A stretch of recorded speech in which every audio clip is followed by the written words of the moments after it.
கள்ளக்குறிச்சி மாவட்டம் திருக்கோவிலூர் பேருந்து நிலையம் அருகே கஞ்சா போதையில் போலீசாரை அவதூறாக பேசி தாக்க முயன்றதாக 2 பேர் கைது செய்யப்பட்டுள்ளனர்.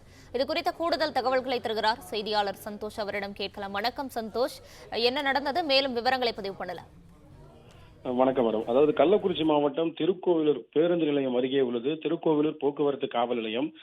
இந்த காவல் நிலையத்தில் அருகாமையில் நேற்று இரவு போக்குவரத்து காவல் நிலைய உதவி ஆய்வாளர் கார்த்திகேயன் தலைமையிலான போலீசார் வாகன தணிக்கையில் ஈடுபட்டிருந்தனர்.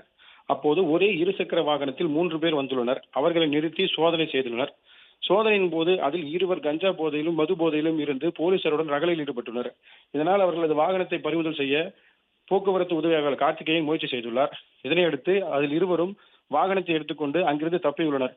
பின்னர் அவர்களை விரட்டி பிடித்த போலீசார் இந்தியன் ஆயில் பெட்ரோல் பங்க் அருகே அவர்களிடமிருந்து வாகனத்தை பறிமுதல் செய்ய முயற்சி செய்துள்ளார்.